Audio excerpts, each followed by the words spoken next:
Vamos ler a Bíblia, a Palavra de Deus, primeira carta de Paulo aos Tessalonicenses, capítulo 2. O título aqui que aparece na nossa tradução é A vinda de Cristo será precedida pelas manifestações do Anticristo. Eu sou o pastor Oliveira, com a missão de ensinar a Palavra de Deus, trazendo mais esse vídeo aqui.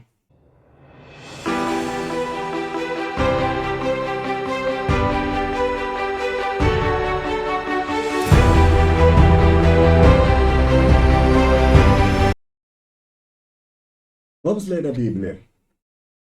Ora, irmãos, rogamos-vos pela vinda de nosso Senhor Jesus Cristo e pela nossa reunião com Ele.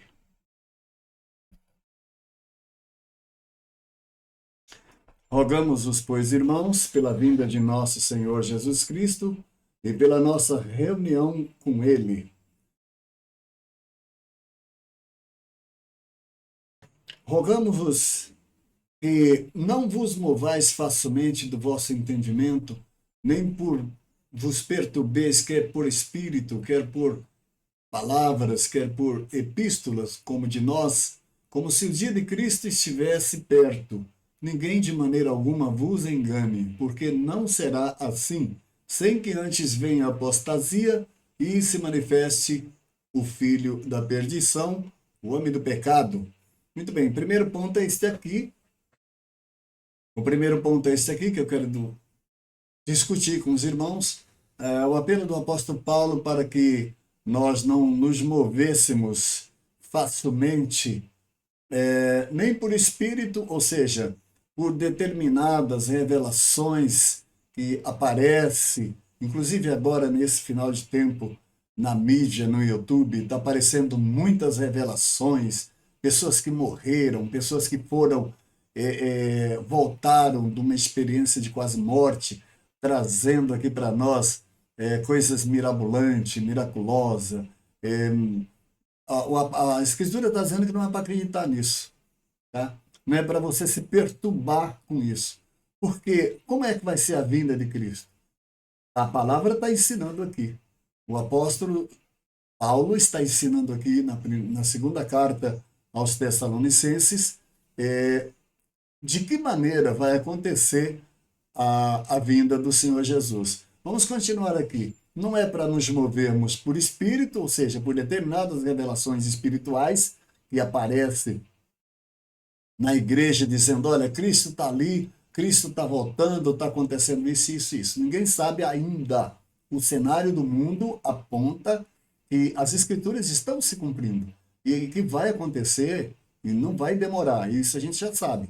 Não vai acontecer e não vai demorar. Indica também que a maioria dos crentes nas igrejas estão dormindo. Eles não sabem das coisas que estão acontecendo no mundo e não estão comparando com os sinais que estão escritos na palavra de Deus, aqui na Bíblia. Então, por isso que eu convidei para ler a Bíblia hoje, para a gente trazer aqui uma reflexão, um estudo aqui, voltado mesmo para as Escrituras, a fim de que a gente possa crescer mais no entendimento e comparando a palavra com a palavra e a palavra com os tempos, para ver como as coisas estão acontecendo.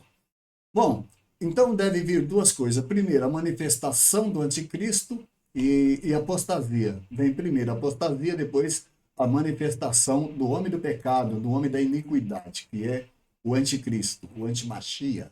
Ele vai vir para trazer transtorno ao mundo, né?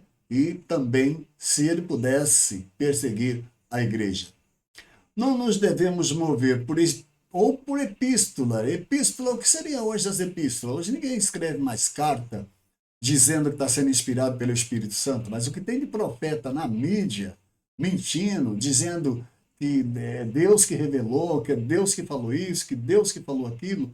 Não, o que Deus falou está escrito aqui na palavra, está escrito aqui na Bíblia. E é isso aqui que vai servir para dirigir nossos caminhos, para dirigir nossos pés. É a Bíblia quem dá as coordenadas, é a Bíblia que ensina, e nós vamos seguir aquilo que está na Bíblia, na palavra de Deus. No versículo 3, nós lemos assim: ninguém de maneira alguma vos engane. Então quer dizer que alguém vai querer enganar, alguém vai aparecer dirigido pelo espírito do engano, pelo espírito do erro, para trazer o engano à igreja de Deus. Ninguém de maneira alguma vos engane, porque não será assim sem que antes venha a apostasia. Apostasia é o abandono do culto, é o abandono do templo, é o abandono da comunhão. É no templo que a igreja se reúne e comunga a mesma fé. Isso é apostasia. Alguém está fora disso, está apostatado. Não sabe, mas está apostatado. Ou está se apostatando. Então, cuidado para você não ser um sinal da Bíblia que vai mostrar de modo negativo o cumprimento da palavra de Deus. Cuidado para que a palavra de Deus não se cumpra na sua vida de modo negativo. Então deve se manifestar a apostasia, depois se manifesta o homem da perdição, que é o filho do pecado. Então alguém disse assim, que a igreja estará no céu e a terra estará aqui 7 anos de grande tribulação sobre a face da terra. Bom, eu posso concordar com isso, mas eu tenho que esclarecer um ponto. A igreja não vai ser arrebatada para depois se manifestar o anticristo. Não. A igreja vai ver e vai saber, e a igreja vai poder fazer apontamento e dizer assim: é ele, é esse aí, é o tal.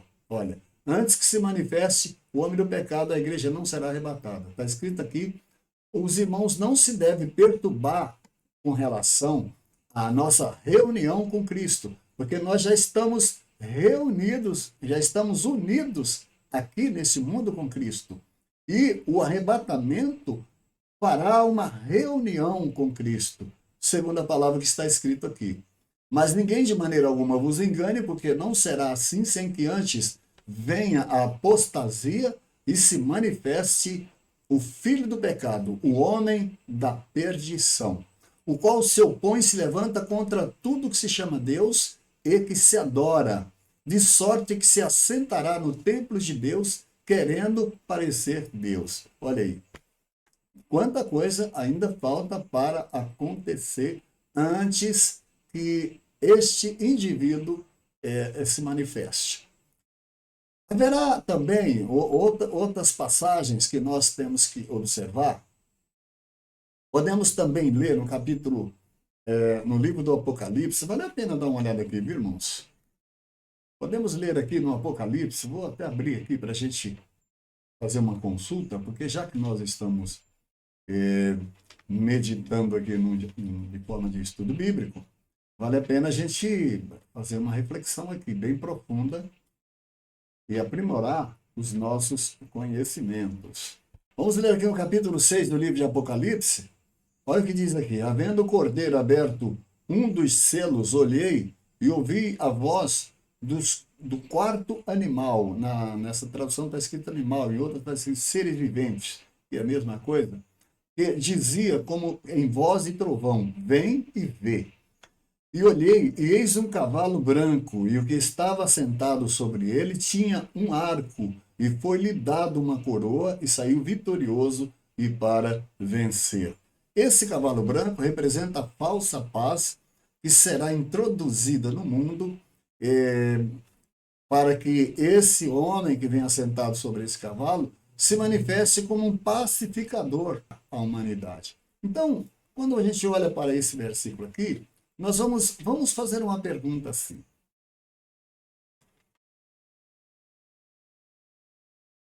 Vamos fazer aqui uma pergunta. Por acaso, nesses 2025 anos de cristianismo, a presença de Cristo, já houve um tempo em que o mundo estivesse tão desorganizado como agora, as profecias de Cristo dos últimos tempos se cumprindo. Haverá guerra e rumores de guerra. Haverá peste, haverá fome em todos os lugares da terra. Então veja, agora lembra que o cavaleiro do cavalo branco, ele tinha um arco, mas ele não tinha flecha. Ele só tinha o arco. Flecha ele não tinha. Aí, olha só, foi-lhe dado uma coroa. Por quê? Porque ele não é rei. Ele vem querer ser rei, mas ele não é rei. Então esse homem do pecado, esse homem da iniquidade, ele vai receber poder para reinar sobre toda a terra, sobre todos os governos do mundo, e a desculpa vai ser essa: trazer paz, trazer pacificação, né, fazer acordo entre as nações. Então, para isso acontecer, tem que ter um governo só no mundo. Enquanto cada país tiver um governo, não vai haver pacificação, porque cada um vai defender seus próprios interesses. Mas quando chega a hora de se cumprir a palavra de Deus, todos os países do mundo vão entregar o governo na mão de um homem só. E esse homem vai se manifestar como o homem do pecado. Por que o homem do pecado? Porque ele vai querer se assentar no trono de Deus, querendo parecer Deus, de sorte que se cumpre aqui o versículo 4 da segunda epístola de Tessalonicenses, no capítulo 2, versículo 4, vai se cumprir isso aqui, ó. Ele se opõe, se levanta contra tudo que se chama Deus e tudo que se adora, tudo que é objeto de culto, ou seja, qualquer coisa que seja dedicada ao Eterno, a Adonai, seja templo, seja palavra de Deus, seja Bíblia, ele vai abominar tudo isso e ele vai se assentar no lugar santo, no trono de Deus. Porém, há muita coisa para acontecer ainda. O terceiro templo vai ser construído agora em Jerusalém. O primeiro foi o de Zorobabel, o segundo, o templo de Salomão, e é o templo que o anticristo vai profanar. Então tem bastante coisa para acontecer. Os irmãos precisam ficar atentos e permanecer firmes na fé, olhando para Jesus, servindo a Deus com firmeza, não se deixando mover, como diz aqui Paulo, não se deixando mover para lado nenhum. Ninguém vai conseguir melhorar o que está aí, tá bom? Não vai. Vai ficar cada vez pior até que todas as palavras de Deus se cumpram. Porque Deus vai se levantar para castigar os moradores da terra. E essas coisas vão acontecer. As Escrituras estão prevendo isso e é assim que vai acontecer. Bom, o verso 4. O verso 5, ele faz uma advertência. Vocês não se lembram de que estas coisas o Senhor já dizia quando ele estava convosco? Por que Paulo está dizendo, ele dizia isso para vocês quando eles estavam convosco? Porque quando o Senhor Jesus falava essas palavras para o povo, para os apóstolos, Paulo não era convertido. Paulo estava ainda no mundo, ele não era convertido, ele era perseguidor da igreja de Cristo. Ó, e ele vem aqui no verso 6, ele diz assim: e agora você sabe que só um detém, até que do meio seja tirado, então será manifestado o iníquo. Ao verso 6, e agora vós sabeis que o que o detém, né, para que a seu próprio tempo seja manifestado. Porque o mistério da injustiça já opera. Somente há um que agora resiste até que do meio seja tirado. Então nós fazemos uma pergunta aqui: que personalidade é essa? Quem é essa pessoa? Nós sabemos que somente há um, ele diz aqui, é um único, um só um único. Tá? E o Senhor Jesus, quando foi subir, ele disse assim para os seus discípulos: eu vou, mas não vos deixarei órfão, eu vos enviarei outro Consolador, e esse Consolador estará convosco para sempre. Olha aí, para sempre, até o fim. Então, olhando para o verso 7, nós entendemos que esse um que está no meio da igreja. É o Consolador, o Paracleto, o Espírito Santo que foi enviado, que resiste às trevas, que convence o homem do pecado, do juízo e da justiça. É esse que Paulo diz que vai ser tirado do meio. Aí então vai se manifestar o anticristo e ele vai tomar o poder. No verso 8 nós lemos assim: e assim que ele for tirado, que o Espírito Santo for tirado, eu estou fazendo aqui uma dedução, aqui não está escrito o Espírito Santo, mas eu estou deduzindo, porque quem além do Espírito Santo na igreja pode resistir todas essas trevas desse mundo e continuar anunciando o nome de Cristo e fazendo sinais e maravilhas no meio do povo de Deus? Eu não vejo outro, somente o Espírito Santo de Deus. No verso 8 diz assim: então será revelado o iníquo, a quem o Senhor desfará pelo sopro da sua boca e aniquilará pelo resplendor da sua vida.